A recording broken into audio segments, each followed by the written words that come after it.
성령님 좋은 아침입니다. 이 시간 성령님을 초청합니다. 오늘도 내 안에 오셔서 하나님을 기쁘시게 드릴 것을 소원하게 해주세요. 오늘 말씀을 통해 구체적으로 무엇을 해야 할지를 깨닫게 해주세요. 깨달은 것을 삶 속에서 실천할 수 있도록 도와주세요. 아멘. 오늘 함께 나누실 하나님 말씀은 레위기 6장 24절에서 7장 10절까지 말씀입니다. 여호와께서 모세에게 말씀하여 이르시되 아론과 그의 아들들에게 말하여 이르라. 속죄제의 규례는 이러하니라. 속죄제 제물은 지극히 거룩하니 여호와 앞 번제물을 잡는 곳에서 그 속죄제 제물을 잡을 것이요, 죄를 위하여 제사 드리는 제사장이 그것을 먹되 곧 회막들 거룩한 곳에서 먹을 것이며, 그 고기에 접촉하는 모든 자는 거룩할 것이며, 그 피가 어떤 옷에든지 묻었으면 묻은 그것을 거룩한 곳에서 말 것이요, 그 고기를 투기에 삶았으면 그 그릇을 깨뜨릴 것이요, 유기에 삶았으면 그 그릇을 닦고 물에 씻을 것이며, 제사장인 남자는 모두 그것을 먹을지니 그것은 지극히 거룩하니라. 그러나 피를 가지고 회막에 들어가 성소에서 속죄하게 한 속죄제 제물의 고기는 먹지 못할지니 불살을지니라.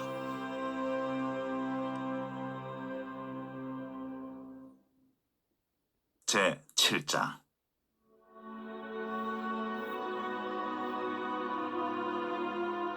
속건제의 규례는 이러하니라.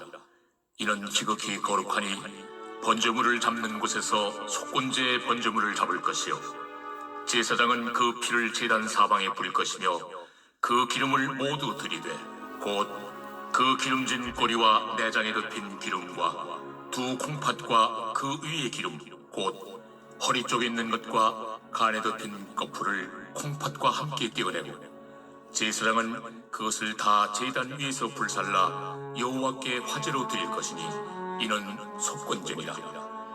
제사장인 남자는 모두 그것을 먹되 거룩한 곳에서 먹을지니라. 그것은 지극히 거룩하니라.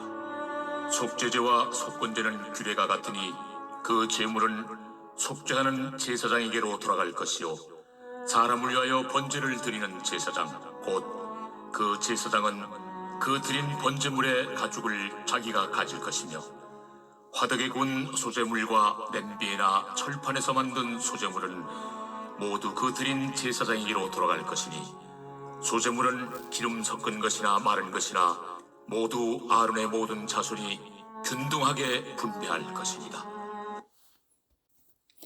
오늘 본문은 속죄제와 속건제를 드릴 때 제사장의 직무와 또 제사장에게 주어진 몫에 대한 내용입니다.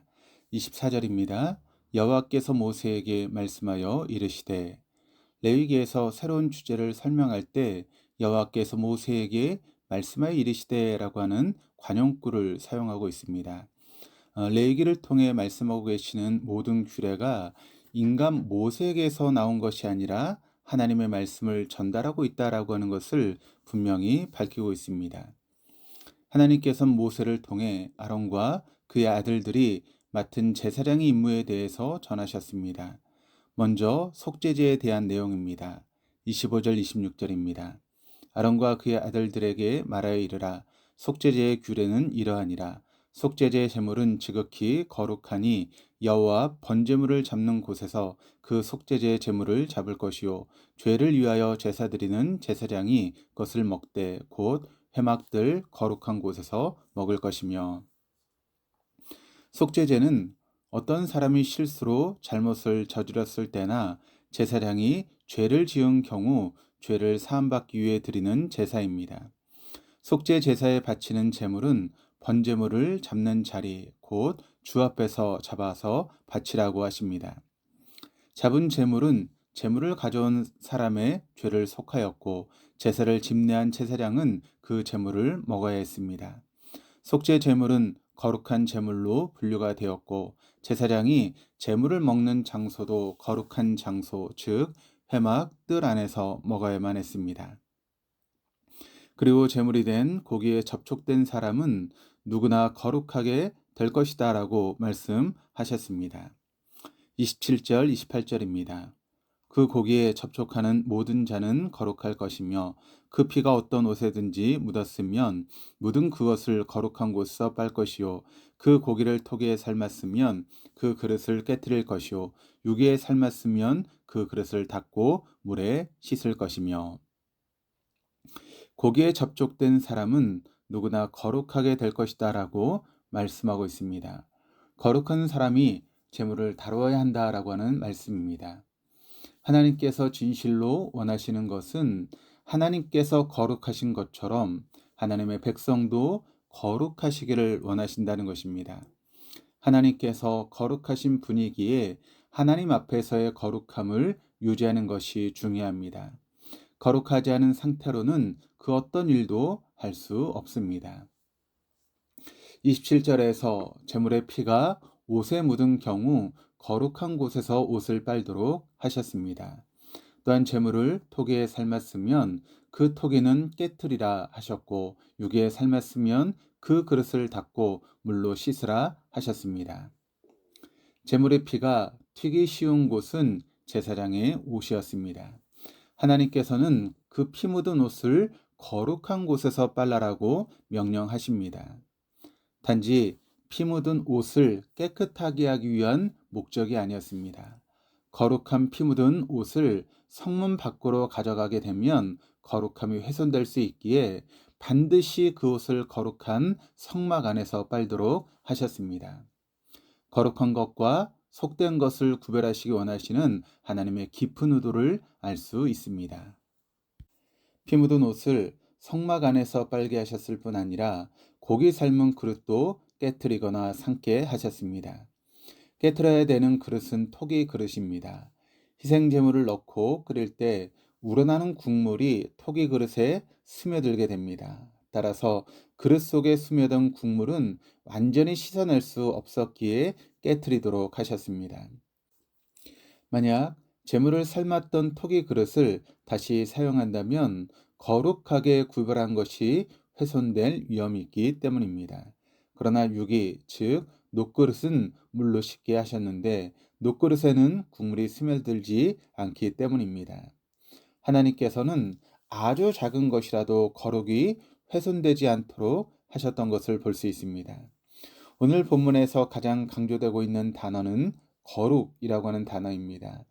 하나님 앞에 구별되어 드려진 흠없는 제물은 모두 거룩한 제물이 되었습니다. 그리고 그 제물을 먹는 제사장도 거룩하게 구별하셨습니다. 거룩한 제물을 먹은 제사장은 성막 안에서만이 아니라 어느 곳에 있든지 거룩한 삶을 살아야 했던 것입니다. 하나님의 말씀을 내 마음과 내 뜻대로 적용하며 내가 만든 신, 하나님의 대용품을 하나님이라고 끌어안고 사는 것이 아니라 우리를 창조하신 하나님을 믿고 또 하나님의 사람으로 하나님의 뜻이 이루어지는 하나님의 통로된 삶으로 살아야 했습니다. 우리의 삶에 적용하면 교회에서의 나의 경건한 모습이 가정이나 직장, 사회에서 또한 동일한 모습이어야 한다라고 하는 것입니다. 교회 안에서는 양의 모습으로 친송을 받지만 가정이나 직장, 사회에서는 이리의 모습으로 지탄받고 있다면 우리는 하나님 대신 하나님의 대용품을 하나님으로 섬기는 것입니다. 29절 30절입니다. 제사장인 남자는 모두 그것을 먹을지니 그것은 지극히 거룩하니라. 그러나 피를 가지고 회막에 들어가 성소에서 속죄하게 한 속죄제 제물의 고기는 먹지 못할지니 불사를 지니라. 제사장은 남자로만 구성이 되었는데 제사장으로 임면된 사람은 모두 거룩한 제물을 먹을 수 있었습니다. 그러나 제사장이 지은 죄로 인해 드린 희생 제물은 제사장 자신이 먹을 수 없었습니다. 그리고 회중의 죄로 인해 드려진 희생 제물도 제사장의 몫으로 돌릴 수 없었고 불에 완전히 태워져 소멸시켜야만 했습니다. 제물을 불에 완전히 태워야 하는 이유는 하나님께서 죄를 심각하게 보시기 때문입니다. 하나님 앞에서 감추고 덜어낼 수 있는 죄는 없습니다. 제물의 속까지 완전히 드러내어 불태우듯이 우리의 죄 또한 하나님 앞에서 완전히 드러낼 때 우리는 죄를 사함받을 수 있습니다. 7장 1절에서 10절은 속건제에 대한 내용입니다. 속건제는 부지 중에 성물에 대해 죄를 범하였거나 하나님의 규례를 어긴 경우 이웃에게 해를 끼친 죄를 속하기 위해서 드리는 제사입니다. 속죄제가 자신이 범한 죄를 깨달았을 때 드리는 제사라면 속건제는 부지 중에 범한 죄를 속함받기 위한 제사로 속죄제나 속건제 모두 같은 규례를 사용하고 있습니다. 번제물과 속죄 제물을 드릴 때 피를 성막 안에 뿌린 제물 외에 하나님께 바쳐진 제물은 모두 제사장의 몫으로 챙기게 하셨습니다. 이스라엘 12지파 중에서 11지파는 가나안 땅에 입성한 후에 땅을 분배받아 생업을 이어갔습니다.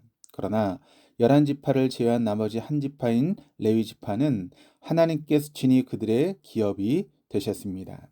그래서 아론의 후손인 제사장 레위지파는 하나님께서 임재하시는 성막에서 일을 하면서 생계를 이어가도록 하셨습니다. 제사를 통해 드려진 제물을 태워 드리는 부분을 제외하고 나머지 제물은 제사장의 몫이 되었습니다. 8절에서 10절입니다. 사람을 위하여 번제를 드리는 제사장 곧 그 제사장은 그 드린 번제물의 가죽을 자기가 가질 것이며 화덕에 구운 소제물과 냄비에나 철판에서 만든 소제물은 모두 그 드린 제사장에게로 돌아갈 것이니 소제물은 기름 섞은 것이나 마른 것이나 모두 아론의 모든 자손이 균등하게 배분할 것이니라. 번제의 가죽은 번제를 집례한 제사장의 몫으로 돌아가고 소제물의 남은 부분 중 익힌 것은 소제를 집례한 제사장의 몫이 되게 하셨습니다. 익히지 않은 것은 다른 제사장들의 몫이 되게 하셨으며 아론의 모든 자손이 균등하게 분배하도록 하셨습니다. 29절과 같이 6절에서도 제사장이 제물을 먹을 때에는 거룩한 곳에서 먹도록 하셨습니다. 6절입니다. 제사장인 남자는 모두 그것을 먹되 거룩한 곳에서 먹을지니라. 그것은 지극히 거룩하니라. 거룩이라고 하는 단어 코데시는 잘라냄, 분리함을 의미합니다. 다시 말해 더러움과 분리된 상태를 뜻합니다. 거룩은 하나님께만 있는 성품입니다. 그래서 하나님께서는 이스라엘 백성을 선택하시고 내가 거룩하니 너희도 거룩하라고 명령하셨습니다. 하나님 앞에서 늘 거룩함을 유지하는 것은 쉬운 일이 아닙니다. 그러나 하나님의 명령이기에 우린 매일 매순간 하나님 말씀을 지키며 거룩해질 수 있습니다. 거룩하라고 명령하신 하나님께서 우리가 하나님의 말씀을 지키며 살아갈 때 우리를 하나님의 성품 닮은 사람으로 다듬어 가실 것이기 때문에 그렇습니다. 하나님의 대용품이 아니라 창조주 하나님의 말씀에 신실하게 응답하며 오늘 내게 허락하신 자리가 더러움의 자리가 아니라 구별된 자리가 되도록 우리 자신을 가꾸어 가야 하겠습니다. 기도하시겠습니다. 하나님 아버지, 이스라엘 백성을 선택하시고 선택하신 백성이 하나님 닮은 거룩한 존재로 살아가기를 소원하신 하나님을 찬미합니다. 살아가면서 저지르게 되는 수많은 죄와 허물을 긍휼히 여기시고 제사를 통해 죄를 사해 주시며 하나님 닮은 거룩한 존재로 회복시켜 주셔서 감사합니다. 하나님 아버지의 그 크신 사랑과 은혜에 응답하는 삶을 살아드리는 오늘 하루 되게 하여 주옵소서. 하나님을 믿노라 하면서도 여전히 하나님 대용품을 하나님으로 섬기고 있는 것이 아닌지 세밀히 살피게 하옵소서. 그리하여 내가 거룩하니 너희도 거룩하라고 명령하신 주님의 명령을 이행하는 오늘 하루가 되어줄 수 있도록 인도하여 주옵소서. 감사드리며 예수 그리스도 이름으로 기도드립니다. 아멘.